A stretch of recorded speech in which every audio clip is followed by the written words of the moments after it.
सोलापूर विजापूर रोडवर एसआरपी कॅम्पजवळ दुचाकी आणि कारच्या झालेल्या भीषण अपघातात एका 22 वर्षीय तरुणाचा जागीच मृत्यू झाल्याची दुर्दैवी घटना समोर आली आहे।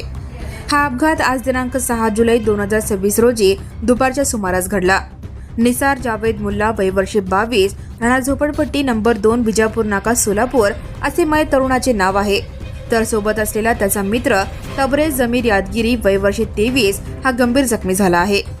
याबाबत अधिक माहिती अशी की आज दुपारच्या सुमारास सोलापूर विजापूर रोडवर दुचाकीने जात असताना एसआरपी कॅम्पजवळ मकानदार हॉटेल समोरून बाजूने जाणाऱ्या टेम्पोने कट मारल्याने दुचाकीवर नियंत्रण सुटून दुचाकी हे रस्त्याच्या बाजूला थांबलेल्या कारला पाठीमागून जाऊन धडकली। घटनेनंतर दोघांना तात्काळ सोलापुरातील श्री छत्रपती शिवाजी महाराज सर्वोपचार रुग्णालयात दाखल करण्यात आले। मात्र उपचारापूर्वीच निसार मुल्ला याचा मृत्यू झाला। निसार हा अविवाहित होता। त्याच्या पश्चात आई वडील, एक भाऊ, एक बहीण असा परिवार आहे। अचानक घडलेल्या या घटनेने कुटुंबावर दुःखाचा डोंगर कोसळला आहे। Now and press the bell icon. Never miss a